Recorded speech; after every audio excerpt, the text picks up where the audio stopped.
Ako si Princess Castro at narito ang mga napapanahong balita. Isinaad ng Department of Health o DOH na nakaantabay ang kagawaran para tumanggap ng mga pasyenteng ililipat mula sa UP Philippine General Hospital o UP-PGH sakaling kailanganin. Ito'y matapos ang naganap na insidente ng sunog sa naturang ospital nitong Lunes ng umaga. Samantala ay agad namang naapula ng Bureau of Fire Protection ang nasabing sunog matapos ang ilang minuto. Saad ni DOH Secretary Herbosa, ang lahat ng mga ambulansya na papasok sa UP-PGH ngayong umaga ay pinayuhan na muling makipag-ugnayan para sa posibleng paglilipat sa mga iba pang ospital kasama na ang mga ospital ng DOH upang matulungan ang ospital pansamantala.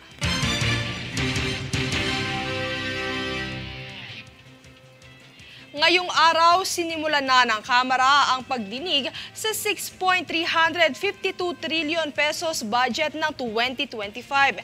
Ito ay bilang suporta sa Agenda for Prosperity ni Pangulong Marcos. Yan ang balitang hatid ni Jade Buhoy.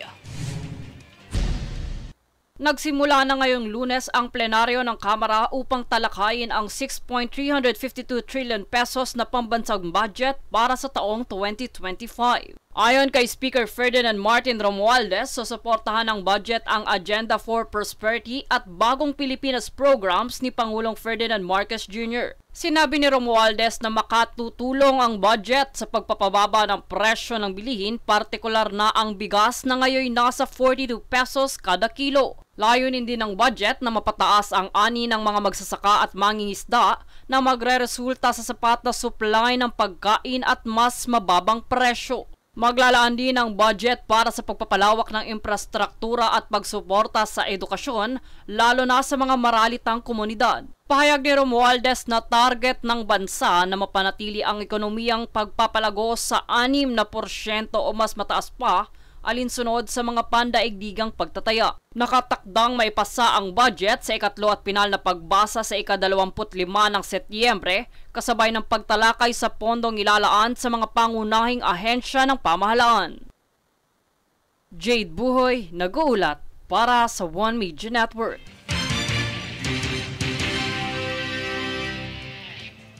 Samantala, sa pakikipagtulungan ng Philippine Drug Enforcement Agency o PDEA, matagumpay na nasabat ng Bureau of Customs na iya ang mga parsela na naglalaman ng 4,877 na gramo ng kush at cannabis oil sa Pasay noong ika-12 ng Setyembre.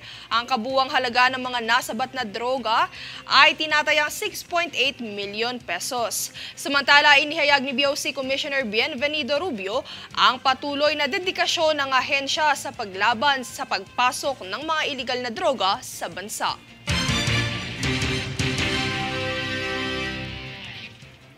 Kami ang boses ng pagbabago. Ako si Princess Castro at ito ang News Force. Sa ulo ng mga balita, PCG nilinaw na repositioning lamang ang pag-alis ng BRP Teresa Magbanwa sa Escoda Shoal. Higit 4,000 pamilya inilikas dahil sa bagyong Ferdy. DOJ iniimbestigahan na ang umano'y pagtangkang pagsuhol ni Alice Go sa isang Chinoy na negosyante. Senator Bongo nais paimbestigahan ng Kamara ukol sa alegasyon ng pagkakaugnay sa Pogo. Top CTG leader sa Northern Luzon patay sa naganap na engkwentro laban sa militar. Filipino fans at ilang world-class athletes nakisaya sa meet and greet ni Olympian vaulter EJ Obiena. Patas at pantay na balita, komprehensibong ulat para sa pulso ng masa. Ito ang News Force.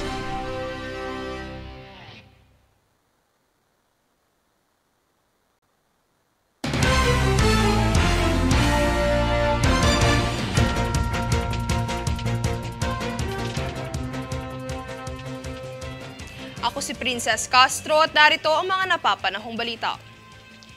Isang global support center sa Cebu ang aasahang maitayo na siyang magsisilbing pasilidad para sanayin ang mga manggagawang Pilipino sa bansa. Ito ay sa pakikipagtulungan ng Department of Trade and Industry sa isang Japanese manufacturing giant kung saan kamakailan ay naprubahan nito ang Global South Subsidy mula sa gobyerno ng Japan upang mapalawak ang pasilidad ng semiconductors sa lalawigan. Samantala, nakaangkla naman ito sa layunin ng Administrasyong Marcos na sanayin ng 128,000 semiconductor human resources sa taong 2028 alinsunod sa Chips at Science Act ng Estados Unidos.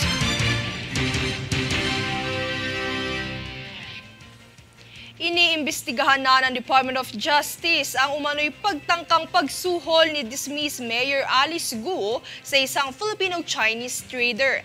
Ito ang kamakailang isiniwalat ni dating Senator Panfilo Ping Lacson. Narito si Francis Riodique para sa balita. 1 bilyong piso. Ito umano ang halagang inalok ni dismissed Mayor Alice Guo sa isang Filipino-Chinese na negosyante. Suhol umano ito para sa posibilidad na matulungan siya sa mga kasong kinasasangkutan niya. Isinuwalat ito ni dating Senador Panfilo Ping Lacson. Ayon sa Department of Justice, kasalukuyan ang nagsasagawa ng investigasyon sa naturang issue.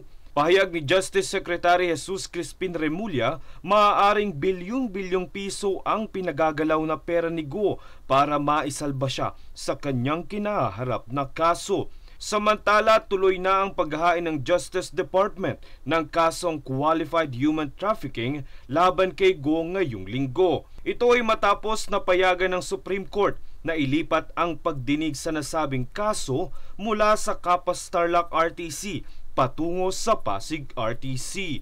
Matatandang isinulong ang paglilipat ng paghahain ng kaso sa paniwalang magkakaroon ng impluwensya si Guo sa magiging resulta ng pagdinig dahil sa mga koneksyon nito bilang dating mayor sa Tarlac.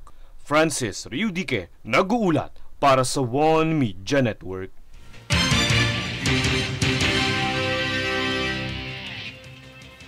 Bagamat saglit lang na natili ang bagyong Ferdy sa bansa, nagdulot pa rin ito ng malakas na pag-ulan at pinalakas na habagat na nagpalikas sa higit 4,000 pamilya sa bansa.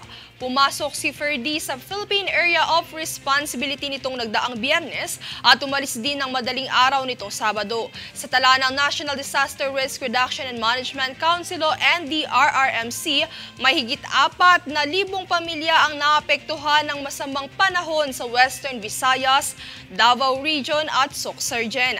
Ilang kabahayan ang nasira, gayon din ang mga kalsada na hindi madaanan habang ilang lugar din ang nawalan ng kuryente. Nakahanda naman ang gobyerno sa pagbibigay ng kaukulang tulong para sa mga nasalanta ng bagyo.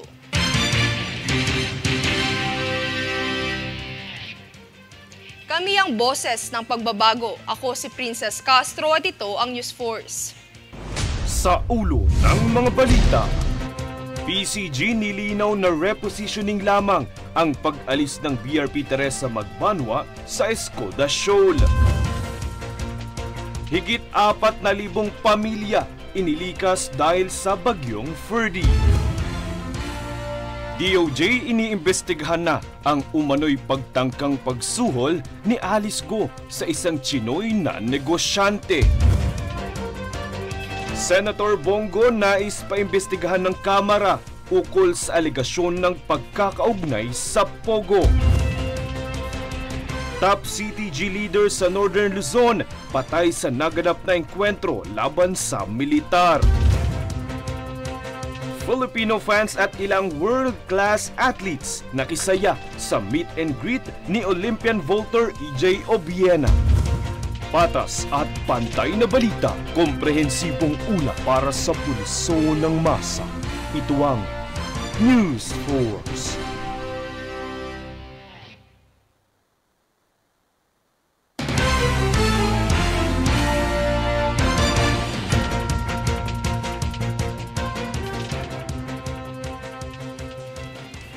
Ako si Princess Castro at narito ang mga napapanahong balita.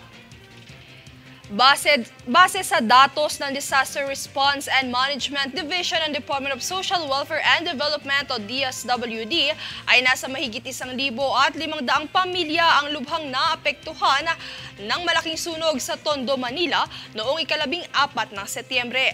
Kasalukuyan namang nasa evacuation center sa San Vicente Lim Elementary School ang mga pamilyang inilikas. Tiniyak ng DSWD Field Office NCR ang pagtutok sa lagay ng sitwasyon at patuloy ang pakikipag-ugnayan sa lokal na pamahalaan ng Maynila para sa iba pang pangangailangan ng mga biktima ng sunog.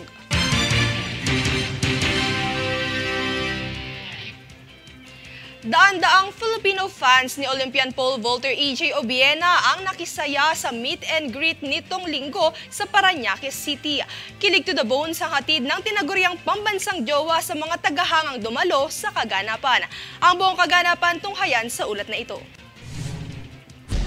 Nakamayan at personal na nakita ng higit sa 300 Filipino fans ang Asia's best pole vaulter at world number 3 na si EJ Obiena sa ikinasa nitong meet and greet event nitong linggo sa isang mall sa Parañaque City. Ang kaganapan ay pinamagatang high-flying hangout kung saan talaga namang kilig overload ang hatid ng ngayon tinaguriang pambansang jowa. Bukod sa Olympian vaulter ay dumalo rin sa kaganapan ang elite athletes na sina 2-time SEA Games gold medalist karateka Jamie Lim, captain ng football team sa World Cup qualifying na si Hailey Long at 5-time MVP volleyball star Alyssa Valdez kung saan ibinahagi nila ang kanilang experiences sa kani-kanilang sport discipline sa naganap na forum.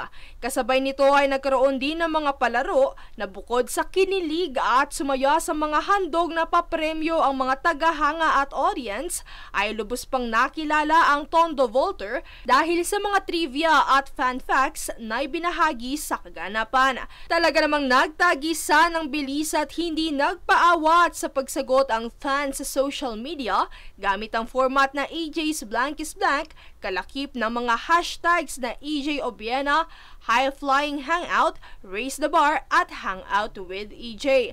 Isa si Amber Dagami sa mga mapalad na nanalo sa game maging ng meet and greet seat na isang maituturing na dream come true para sa libo-libong tagahanga ng 28 anyos pole vault pride ng bansa. This is so overwhelming but in a positive way. I had a really stressful week from law school and this is the thing that I was looking forward to the entire week. Tiniis ko talaga yung buong week because I know that I'll see EJ after. So thank you so much for this opportunity, EJ. I love you so much. Bagamat hindi makakailang nadismaya ang pambansang atleta sa natamong back injury na siyang humadlang sa pagtapos sa kanyang 2024 pole vault season campaign, ay napagtanto niyang isa lamang ang mga may hirap na desisyon at kaganapang ito sa nagpapatatag at nagpapahusay sa kaniyang piling larangan. Lingid sa kaalaman ng karamihan, naibahagi rin sa event na ang paboritong pagkain ni Obiena ay kare-kare, habang ang travel destination naman ay mga dagat sa Pilipinas. Dagdag pa rito ang mga naibahaging parirala ng multi-SEA Games gold medalist sa salitang pamilya ay always there, passion naman pagdating sa salitang love, at more than winning para sa salitang athlete. Sa kabilang banda, patuloy naman ang maayos na pag-recover ni Obiena sa kaniyang injury ayon sa kanyang coach na si Vitaly Petrov. No big problem. I hope November, 1st November we start new season. Kaugnay nito ay naibahagi rin ni EJ ang ilang mga preparasyon bago sumabak sa kompetisyon. We always do a shakeout like 23, 24 hours before, but of course it's not like a religion. It's more something that, you know, what makes me perform. I try to stray away from habits and parang nakasanayan kasi I mean every competition is different and you want to perform, you know, your best in any conditions. Sa pagtatapos, lubos na nagpasalamat ang pole vault pride ng Asia sa mainit na pagtanggap, patuloy na pagmamahal at suporta ng mga Pilipino at kanyang mga tagahanga. Princess Castro nag-uulat para sa One Media Network.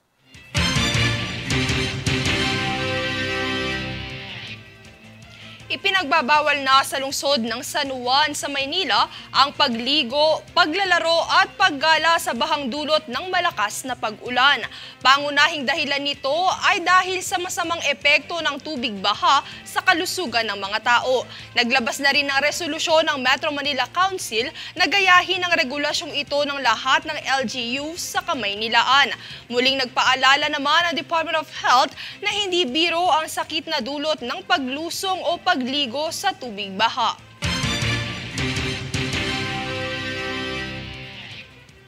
Kami ang boses ng pagbabago. Ako si Princess Castro at ito ang News Force. Sa ulo ng mga balita, PCG nilinaw na repositioning lamang ang pag-alis ng BRP Teresa Magbanwa sa Escoda Shoal. Higit 4,000 pamilya inilikas dahil sa bagyong Ferdy. DOJ iniimbestigahan na ang umano'y pagtangkang pagsuhol ni Alice Go sa isang Chinoy na negosyante. Senator Bongo nais paimbestigahan ng Kamara ukol sa alegasyon ng pagkakaugnay sa Pogo. Top CTG leader sa Northern Luzon patay sa naganap na engkwentro laban sa militar. Filipino fans at ilang world-class athletes nakisaya sa meet and greet ni Olympian vaulter EJ Obiena. Patas at pantay na balita, komprehensibong ulat para sa pulso ng masa. Ito ang News Force.